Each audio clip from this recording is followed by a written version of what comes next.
Another big difference between functional medicine and traditional medicine is that we have this approach, we call it a systems biology approach.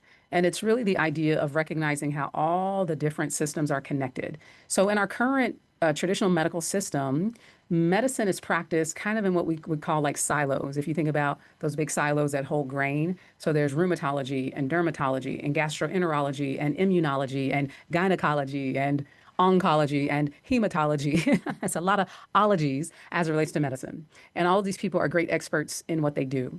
The difference in functional medicine is we really try to recognize the interconnectedness of all of those things.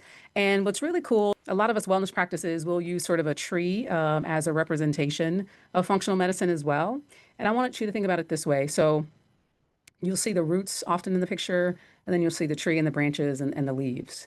And so what's cool about functional medicine is this idea that one root cause problem, say like overgrowth of bacteria in your gut, can manifest itself in a lot of different ways. So in a negative way, that tree analogy, you've got overgrowth in your gut, you can have skin issues, you can certainly have diarrhea or constipation, you can have inflammation in the body and joint pain. So that can manifest itself in a lot of different ways. At the same time, if you were to provide some sort of intervention at the level of the root. So now we get rid of, say, that overgrowth of bacteria, or if we start reducing inflammation, that one intervention can also manifest itself in a lot of different ways. So you see improvement in the gut, improvement in the skin, reduction of inflammation. So you can see a lot of improvements by one simple intervention. Are you guys following me so far? Give me a thumbs up or a heart if you're following me so far. So those are some of the differences between functional medicine and traditional medicine. And certainly another big one is it's really patient-centered care because functional medicine, we have the opportunity to spend more time with our patients. And so like for me, I spend like 90 minutes on that initial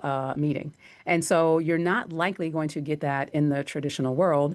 And again, it's just how their system is set up. They have to see a lot of people. But for us, we get to spend a lot more time with our patients. The other thing that we really recognize in functional medicine, so we really believe in the individuality of each person and understanding that everybody's body can respond differently. You know, one of my things, and I think this is true across all functional medicine practices. I hope it's true, but I'm going to say for me in particular, one of the things that I really try to emphasize is just the ability to listen. That goes into having longer visits because I think what's missing in the traditional world is that you as the individual, you don't have the opportunity to really tell your story. So with functional medicine, one of the big areas of emphasis is taking a comprehensive approach.